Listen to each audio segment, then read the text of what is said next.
Hey, you awesome folks! Thanks for taking this journey of discovery with your guide, Keith Haney. You're listening to the Becoming Bridge Builders podcast, your favorite podcast for everything from racial reconciliation to education innovation, justice reform, and leading change in the 21st century. This podcast is for people who love to be challenged with difficult topics, but want practical solutions to solve these challenging issues.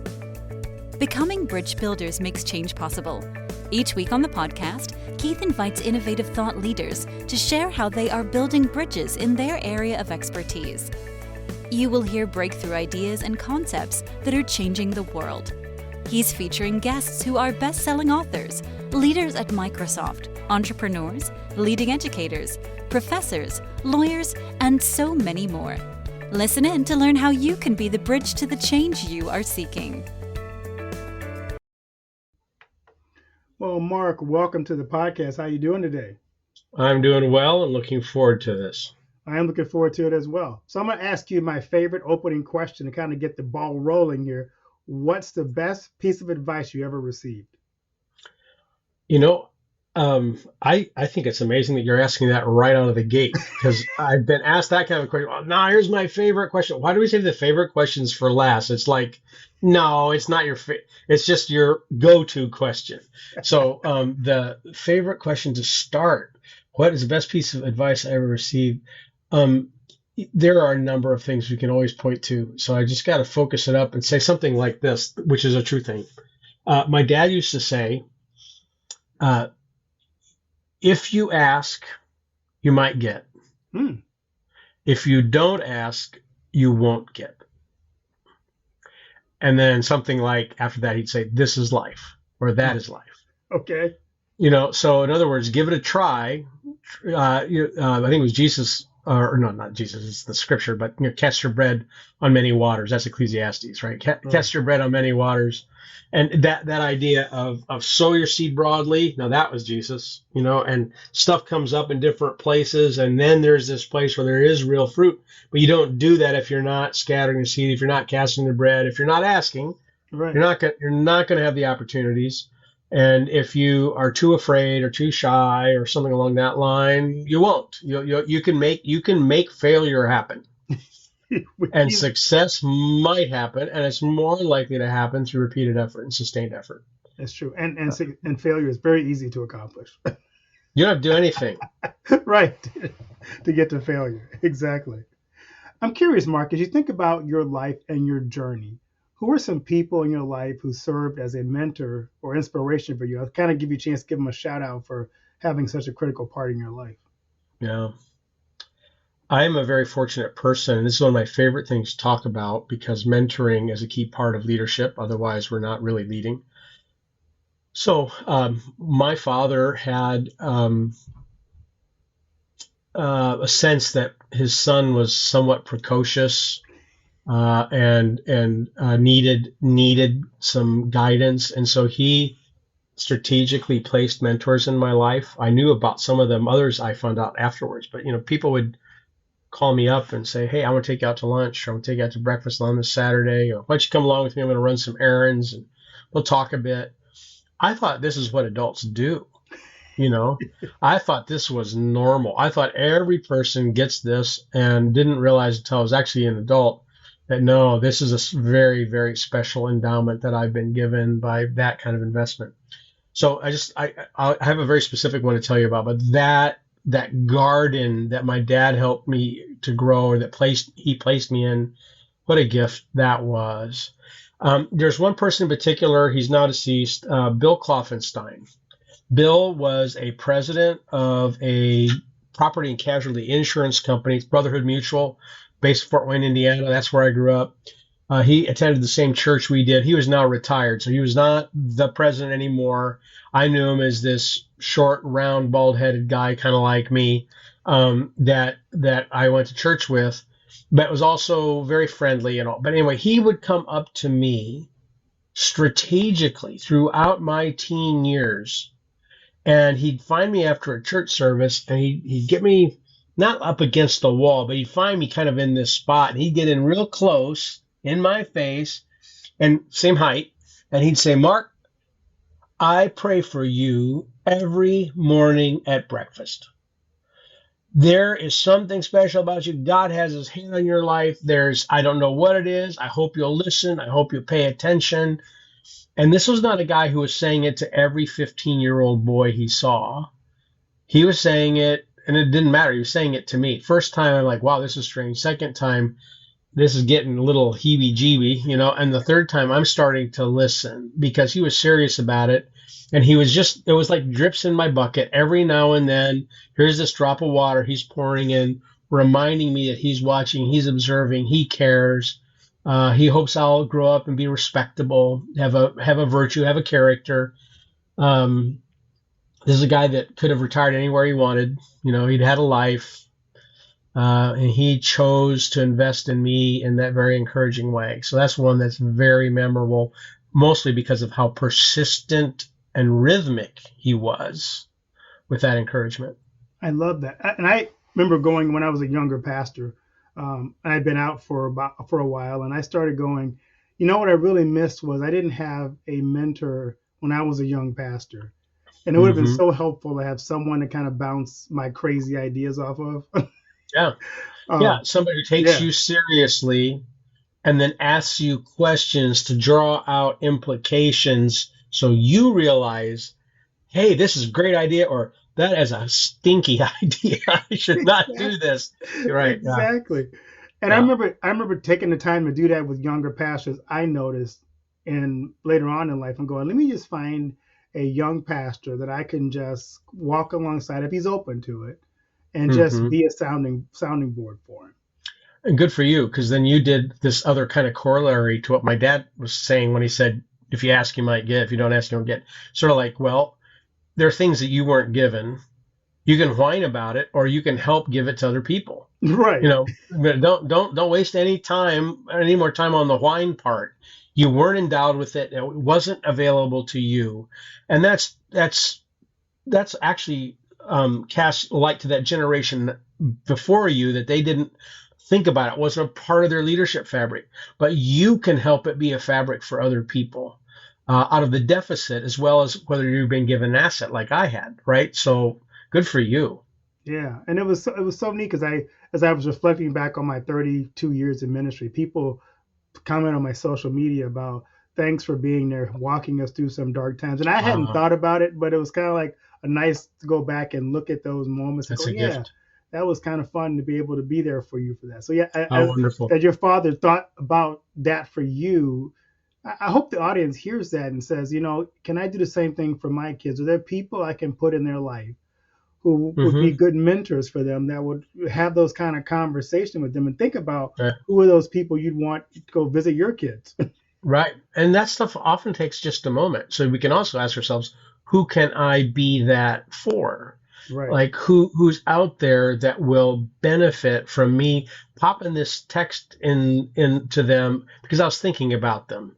Hey, I see you. Hey, thinking about you today because of where I was at, or coming up to them at a place that we see them and just saying, man, I appreciate you.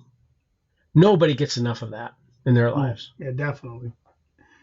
So I'm curious, Mark, you've been described as a pioneer in the process consulting. Can you share kind of your journey, what drew you into this field, and how you got involved in that as a life's work? Yeah, I sure can. In the 1980s, social science started paying attention to how people make decisions, not as game theory and what's the math, from an economics point of view, but how do we build consensus? How do people get decisions made? This is when the language of, hey, let's find a win-win scenario. Getting the Yes by Fisher and Urey comes out of Harvard Negotiation Project. My memory is that Rutgers and MIT were a part of some of that study as well. And so now you're starting to have social science coming out and demonstrating that the techniques that cloistered Jesuits and Quakers had long been doing, the religious traditions, even some of the Indian councils, from what I understand, would follow this thing of we go around, we talk it through, and then we get a sense of where we're at. And yeah, someone may be the decision maker, but our voices matter, and these methodologies work. So I was working at group process and group decision making as a graduate student. This stuff is coming out where I've got social science to back up some of the religious traditions I was studying at the same time. And I was just after, how can I be a more effective leader? Because voting isn't helping, and trying to do meetings where you process things, that didn't help, because then the real meetings were taking place in the parking lot or at the employee water cooler or whatever else. And the formal stuff wasn't working. The informal stuff was trumping it. How do you get those to work together? I just wanted to be a more effective leader. I'm in graduate school. I'm studying this stuff. Here comes this social science. The world kind of wakes up to it. And so language like brainstorming and mind mapping and teaming and win-win, that was all brand new stuff in the years that I'm describing. But I am fresh with it. So I start getting these invites. Will you come help us? We're stuck. We're painted in a corner. We're lost. Our normal ways aren't working. We don't know what to do. We heard you worked on some new methods. And so I just pretended they were new when they're actually quite ancient. They were just finding a new place in our history, and began doing it. And it's the methods work.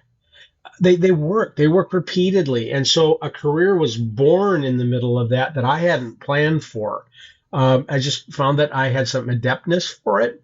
The skills that I had combined well with this knowledge and the cultural moment. And so I ended up with a career. Well, along the way, two other things are happening. You've got Edgar Schein describing what process consulting is. And he's written many books, provided scads of case studies. It's like, well, this is what we're doing. This is yet another way that demonstrates it works. And then you have Peter Block writing about what flawless consulting looks like, which is you don't get enmeshed with your client. You don't upsell them. You honor boundaries. You ask what they care about. You help them architect, and you do it together. So combining this, I began to say, I think there is a career here. So we established Design Group International at that time, year 2000, and grew up an organizational development firm, first of its kind, to my knowledge, that was primarily geared as a community of practice for process consultants. So instead of being subject matter experts that come in and say, here's what we know, let's sell you our time, let's sell you our knowledge, we're coming and saying, you don't know, that's why we're talking, so why would we pretend to know? Let's dig in, let's sort it through, let's figure it out, let's discover what the adaptive moves are. And so you use an iterative, some would say a Socratic process to help emerge what the client is actually willing to do. If we don't have that, then all they're waiting to be told is what to do, and then they're going to blame the consultant because the consultant doesn't understand us. And so process consulting became the field. Well, you had someone like Edgar Schein, who's just contributed so much, now deceased, who described the method. My question was, what does it look like if it's your profession? And so we established this first entity that was a community of practice, people who had all kinds of expertise, but their mode was process consulting. And then we created the training arm called the Society for Process Consulting, so people can get a professional credential. And that's, I think, where some of my pioneering was coming from, was saying, how do we turn this into a profession? How do we train people for the profession? What are the core competencies that we can recognize and train for and use to evaluate? And it's been kind of my life work to do that. So let's drill a little deeper in that, because I do kind of what you do for the church side. I don't call it consulting, but it's along the same lines. Churches call me because they're stuck and they go, give us a silver bullet that's going to make us grow. Mm-hmm. And I go, there is no silver bullet. No. And if you had it, and if you would shoot it, right, you would be a contractor. Right. You would be a vendor or a project manager or something like that. You would not be consulting with. Right. You wouldn't be listening to the problem or the challenge with. I agree with you. So what are some of the core competencies you found that makes what you do different than maybe traditional consulting? Right. Well, there are many fine consultants that are out there, subject matter experts, who use what I'm about to describe that just might not be out in front and all. So I'm not trying to paint, we're superior over here with how we do things or anything. But the core competencies, we did a lot of work on this, and there's a book out there called Listening, Helping, Learning, the core competencies of process consulting. So it's really done in detail. We have a global group of consultants that wrote up case studies to show you what it looks like in practice and so forth. But there are 12 competencies we've been able to identify, and they fall into those three categories of listening, helping, and learning. And I can get very specific, around that, but let me summarize it this way. We listen so well that the client says, you just said it better than I did when we play it back. And we listen so well that the client actually starts to listen to their opportunity or their challenge alongside you. And you can visualize that. Instead of being across the table, all of a sudden you're side by side looking at this that you're trying to resolve, an opportunity or challenge or a mix. So we're listening so well that happens. That means now help is co-created. The consultant doesn't help the client. They don't perform on the client. What happens is we listen so well, we got this thing constructed well enough that we're now listening to it together so that we together decide what help looks like. And when we're doing that, we're moving into space we might call differentiated, unique, new, innovative stuff, adaptive, stuff we've never been here before. Well, then we're all going to learn. The question is, what are we going to do with the learning? Are we going to render this learning so that mentoring can take place with people who weren't here at the moment of that learning, so that our ceiling, the place that we arrive at, becomes the floor that the next generation of leaders will be able to build from? So you end up listening so well that help becomes co-created, and you together learn, and you do something with that learning that lives beyond you. I love and that. that would be the core competencies. No, that's phenomenal, because I think that's really so cool. Because oftentimes, like, the complaint I get about consultants is they come in, they identify the problem, and then there's a 6-month to 12-month walk alongside, and then hopefully you figure it out enough to be able to make a change. So how do you help the clients after you've walked alongside them and you've identified together what the problem is, and you learn what's the next step for the people you're working with to actually solve that issue? Well, you know the consultative answer for this, right? It depends. Right. So in this mode of consulting, again, we're not performing, we're not subject matter experts, we're not there as contractors. You're there to walk along beside. The client owns the project. The client owns what success looks like. The client owns their learning. You're accompanying them for as long as they want you to, and as long as you have a sense that they're actually living into their learning and not just cycling around. So when that begins to happen, the next question becomes, is there something else you want to work on? As opposed to, I have this thing I can upsell you. I can, we can go to phase 2 now of my plan for you. Now we've done phase 1. That's all off the table. There is no upsell. There is simply what it is they've defined they want to work on, who's going to work on it, by what deadline. You do it, you wrap it up. And now, if you've done it well, you've got a trusted relationship. So they're either going to ask you to help them with their next thing, or they're going to say, our next thing requires a certain kind of expertise or requires a certain time frame or whatever else. Who do you know that could help us with blank? And you live into that trusted relationship where they know that if they're talking to you, you're not selling, you are a friend, you are a companion in their journey, and on occasion you can continue to be helpful to them. So the client is saying what the follow-on time is. The client is saying when it begins, when it ends. Now, as with your expertise, you might say, can I observe something here? I observe that you're talking about a 3-month timeline, but you've said your major shareholder meeting, your annual meeting of your congregation, whatever, that's in 6 months.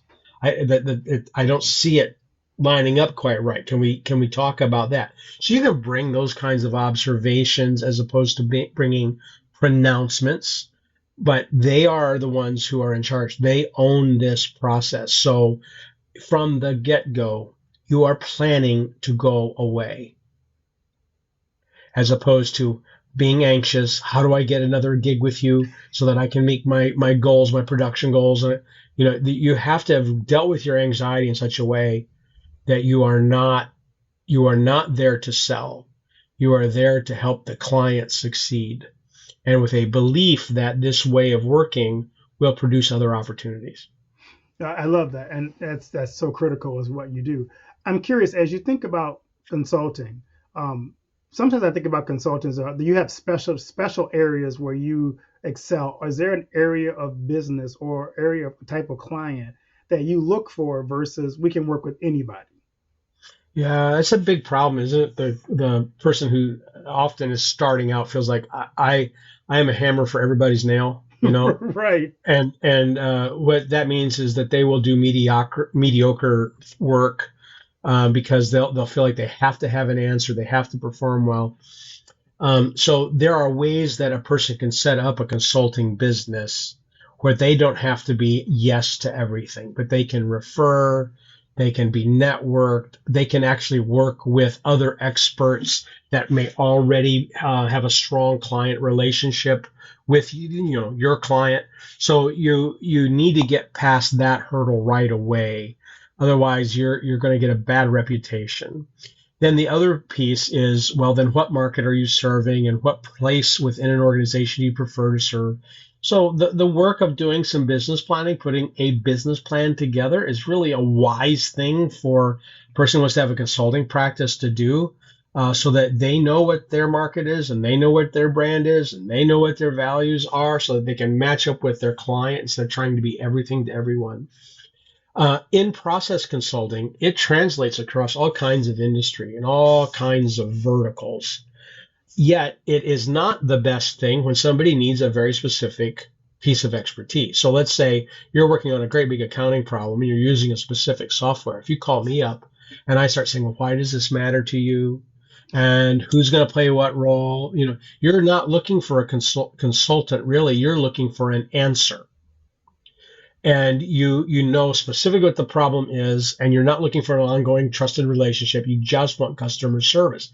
Well, then right again, you're back into a vendor relationship. So a process consultant isn't looking to be a vendor. A process consultant is looking to help a process get fixed that is broken or to seize on an opportunity that's in front of them. So it could go across all kinds of verticals, but then it's who do you work best with and so forth. So for myself, over the years, it's narrowed and gotten deeper to where I primarily now work with longtime leaders who are looking at business continuity and succession planning.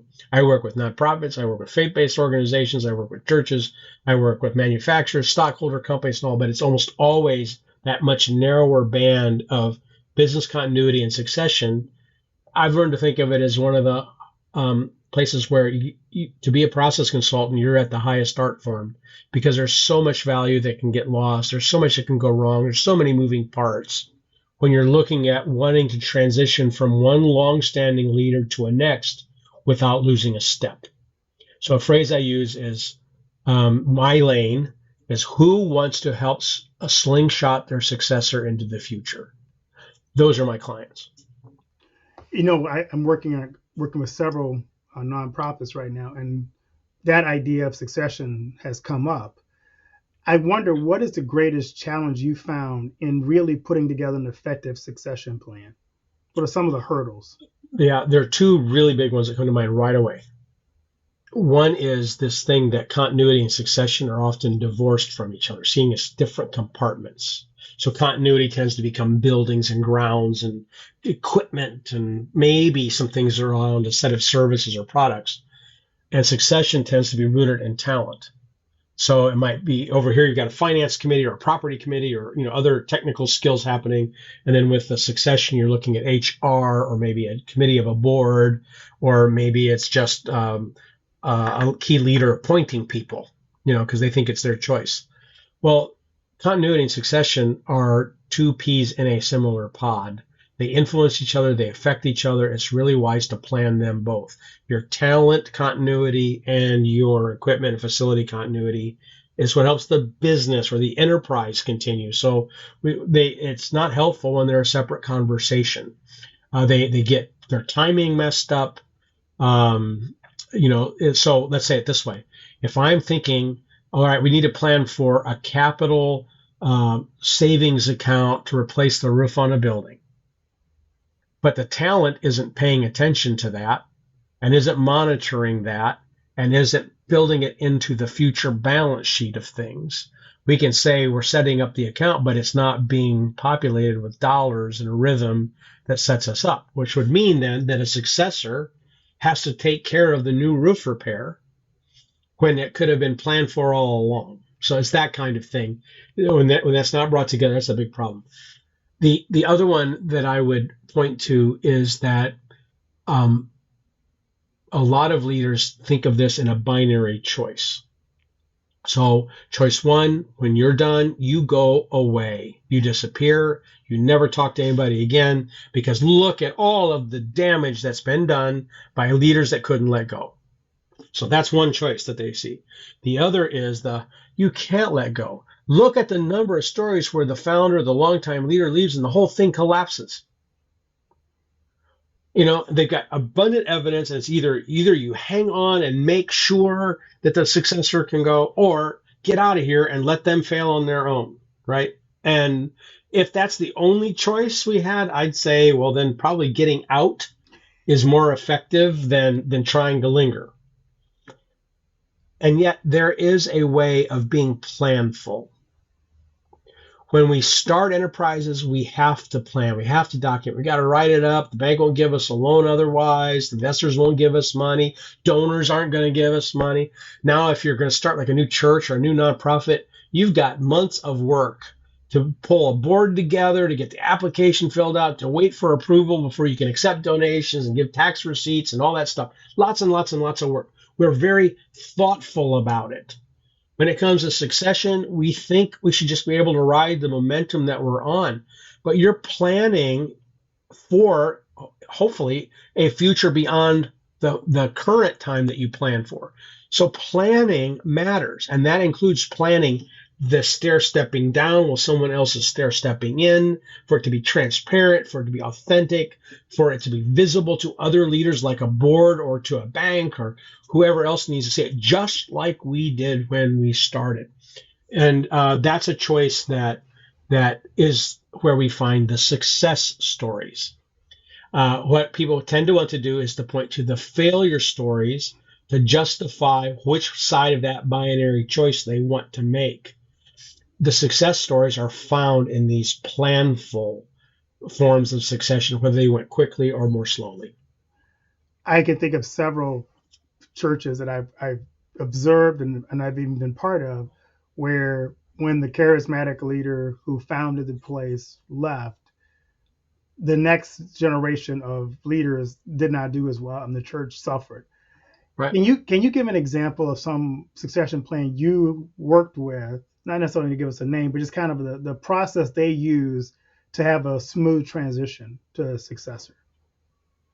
Yeah, and I love those stories. The one that I love to do a compare and contrast on comes right from the scriptures. So let's start there, but then I'll tell you one out of my practice. Okay. I love to compare like the story of David to Solomon, or Moses to Joshua.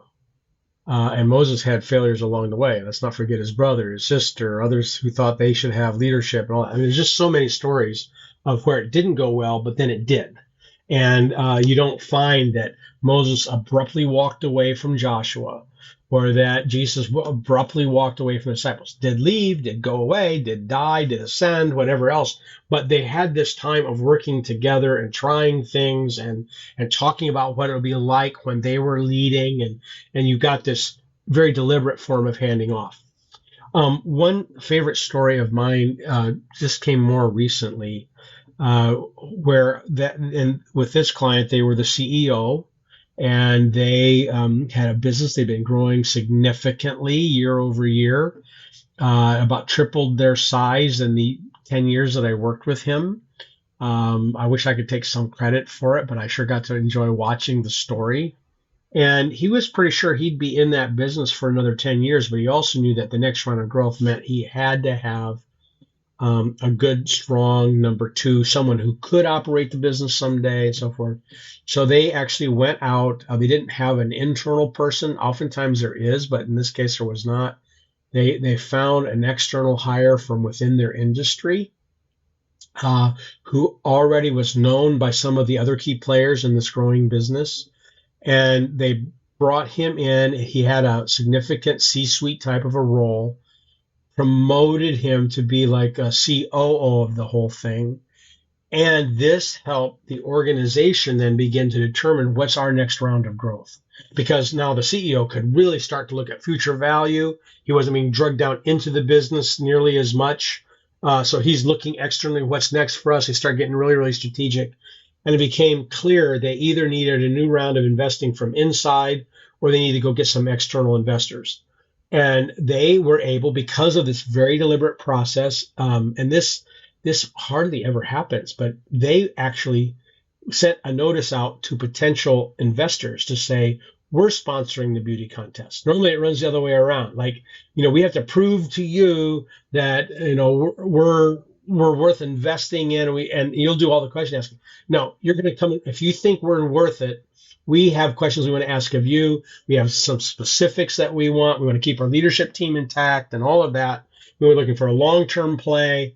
They went out and they got this investment that, as I told you, they about tripled in 10 years. They've tripled again in about 3 because they were very carefully schooled on this. They were prepared. They got the infusion of capital that they needed to go after this growth. Well, in the meantime, the CEO moves up to start chairing their new board now that they've got the investor. The investor wanted the CEO to stay and to help them with some additional marketplace acquisitions. So that's now where his time is given. Whole new lease on life, a whole new chapter in his career. He's not running the business. That president is now the CEO.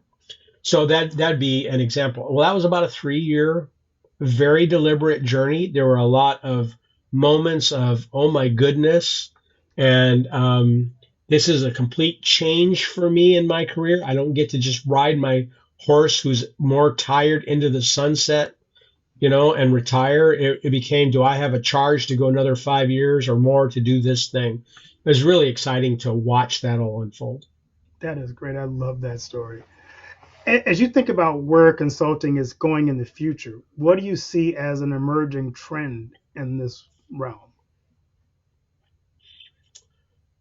One trend that seems like it's always emerging and will never go away, it tends to cycle, are people who are in between the long-term secure jobs they want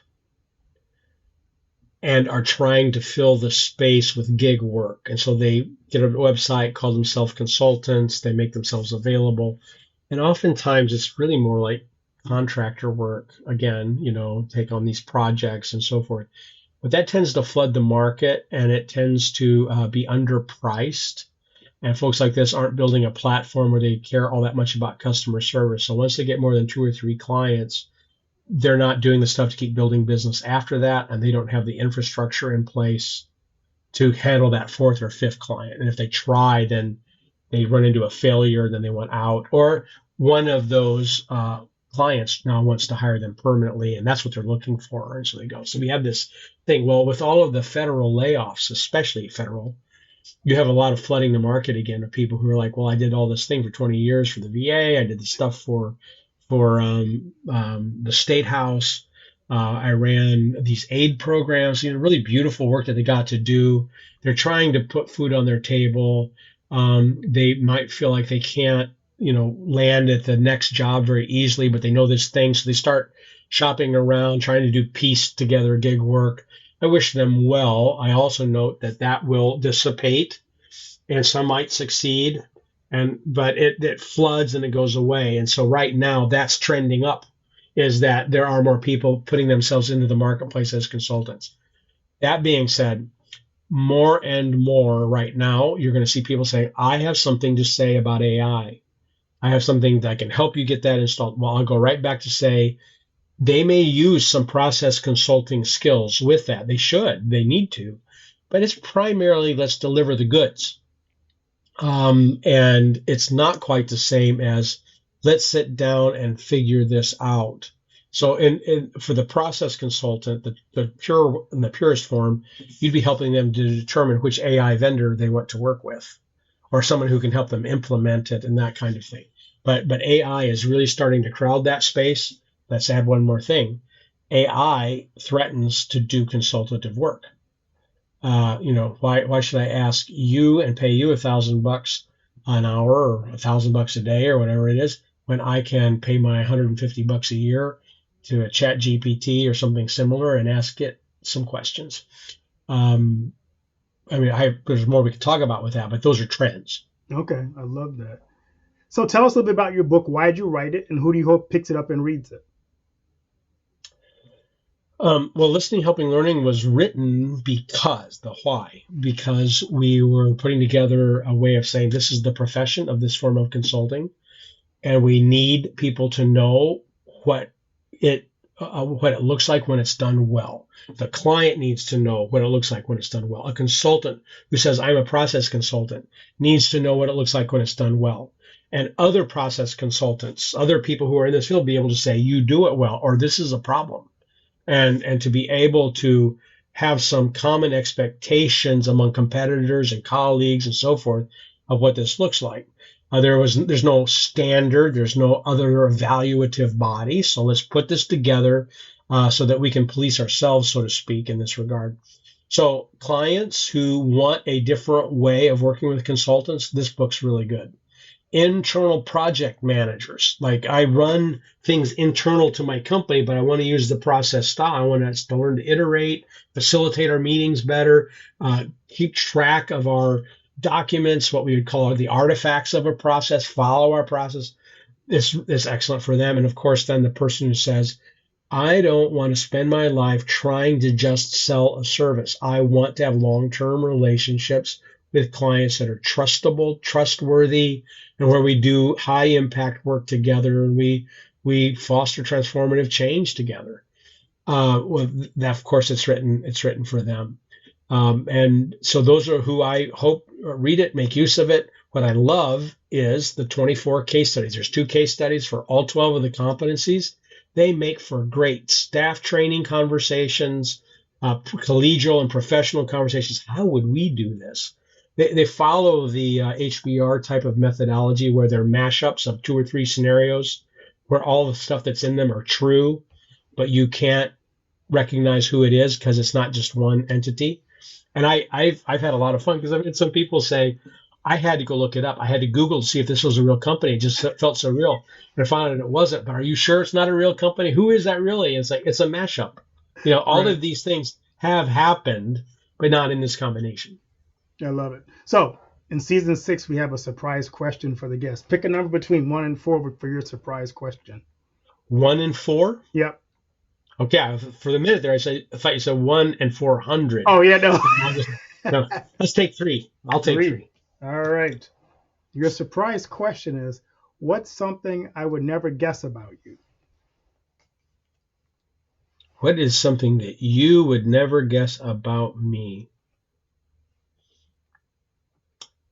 You might not guess that I once had a time in my life where I was complimented repeatedly for my beautiful head of thick, full hair. That's true. It's all migrated south to my chin.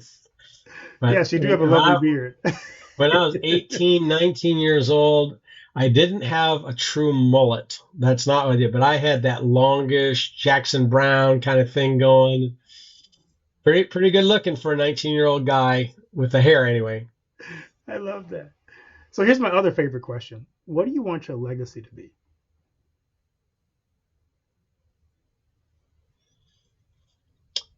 I don't think of legacy as fame. I think of it as what people remember and say about you for as long as you're remembered. The last chapter of one's life and career is usually what's most remembered and most replayed. And my client base has taught me that, if nothing else. Oh man, Keith was a great leader until, but that last year, that's right. That's how the story gets told. So what I hope my legacy is something like this. He loved us. I love that. I would love my children, my grandchildren, my colleagues, investors, customers, clients, my wife. I would hope that with all my flaws, all the mistakes I've made, that one thing is that is something that will have leaked through. I love it. So, Mark, where can people find your book and connect with you on social media and hire you if they need process consulting? Yeah. Well, the main place to connect with me is through a website that is marklvincent.com. So that's a gateway to a number of the resources, and there you can find the book and get there. But it's available on Amazon, Barnes and Noble. There's a Kindle version of it as well. And I'm happy to talk with anybody that wants to reach out. And oftentimes those just become wonderful conversations, and I connect people to a resource that'll be helpful to them. Because I don't believe, like we were talking about before, that we're all things to all people. Right. Well, Mark, thanks so much for this conversation. I really enjoyed it, and I thank you for pouring into my audience and giving us something to really think about and really kind of help us to begin to understand what you do and what makes it unique and special. But also, I love what I got out of this even great conversation too was this idea of mentorship, because I love the idea of pouring into others and investing in what God has called them to be and gifted them to be. So thank you for sharing that. It's my pleasure. It's just one of the things that really makes the distinctive definition between leading and managing is that moving into the future, not just taking care of what already exists, and that's going to involve growing people. So thank you. Thanks, Mark.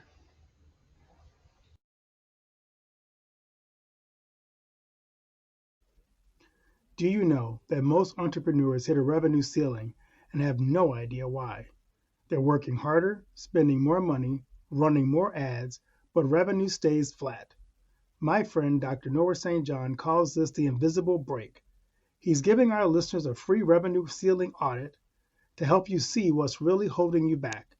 You'll get a free 30-day membership to NoahBot, giving you access to Dr. Noah's 30 years of experience to help you reach your next level. But hurry, because there's only 50 available this month.